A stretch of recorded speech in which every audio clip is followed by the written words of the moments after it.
Hi, this is Natalie Lucia, and today I'm sharing some social media time management tools, tricks, and tips to save you time when you go and interact on social media. So the first tip is to queue up some tweets and Facebook messages. So here's the thing, if you're never posting on your social media sites, you're not going to get any traction.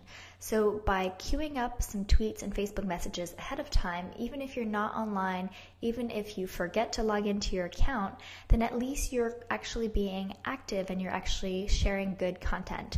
So my favorite tool to be more active on social media and to just share great content on a more regular basis, even if I'm not necessarily online at that time, is called Buffer. So let's go to settings.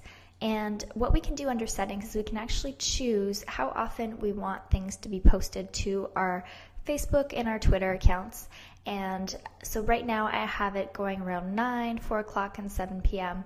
And you can also change, if you want it to happen every day, if you want it to happen every other day, if you know that certain days of the week you're less active on social media, you could use it that way. Same goes for Facebook. I post less often on Facebook, and I post more often on Twitter. So you can see, you can basically choose the time of the day. You can kind of randomize these if you prefer. And that will basically set the tone for how often your posts will be sent out to your social media profiles. So I think it's a good idea to post about your free opt-in to your website and to your email list on a regular basis. So I'm just going to put mine right here, and then I can choose if I want it to go to Twitter or Facebook or both. I'm actually just going to send it to Twitter right now, and I'm going to add this to my buffer. So as you can see, it's going to go out today around 4 p.m. because I've already missed one of my earlier time slots, which is totally cool.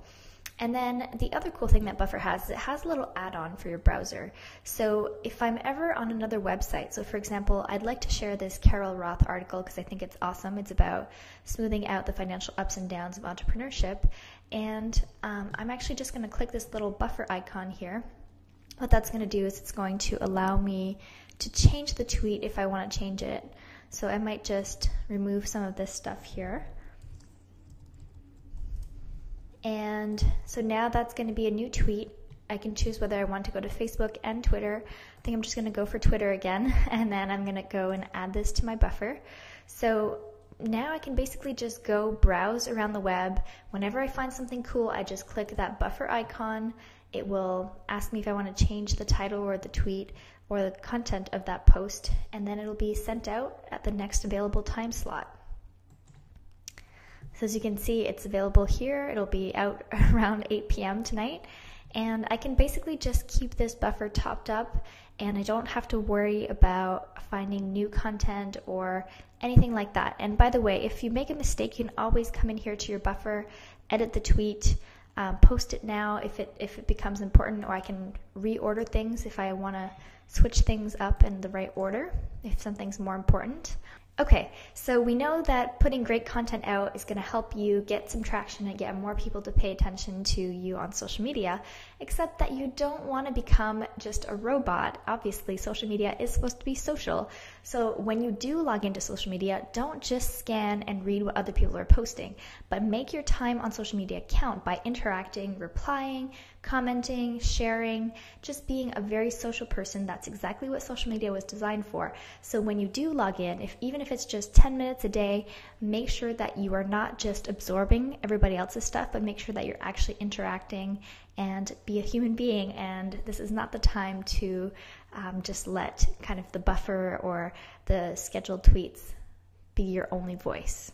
Okay, so the other tip is to schedule time-sensitive updates ahead of time. Okay, so let's say I want to post something time-sensitive here that should go out, in a week or something like that. I would actually just click schedule or backdate your post. You can add the year, you can add the month, add the day, add the hour, and then even the minute, and then you can just schedule this post and it'll go out at the designated time. And you can do something very similar as well on Twitter. My final tip to make the most of social media is actually to take a digital sabbatical or social media break at least 1 day per week. So for myself, I do either Saturday or Sunday, and I don't check email, Twitter, Facebook, LinkedIn, nothing. I basically just take that time off the internet to interact with the people in my life that are closest to me, to go take walks with my dog and not be so connected to the rest of the world and just be connected to the people who are in front of me. So I hope that all of these tips have been helpful for you and have improved your social media time management skills, or at least given you some ideas to get started. So if you enjoyed this video, please give it a thumbs up on YouTube. I'd really appreciate that. And make sure you subscribe to the channel because there's always new videos coming at you every single week. And if you want a little bit more from me, you can go to gettechynow.com to grab your free website checkup to see what else you might be able to tweak on your website to improve your conversions and make more money from your website. Thanks again. This has been Natalie Lucier, and I will catch you next time.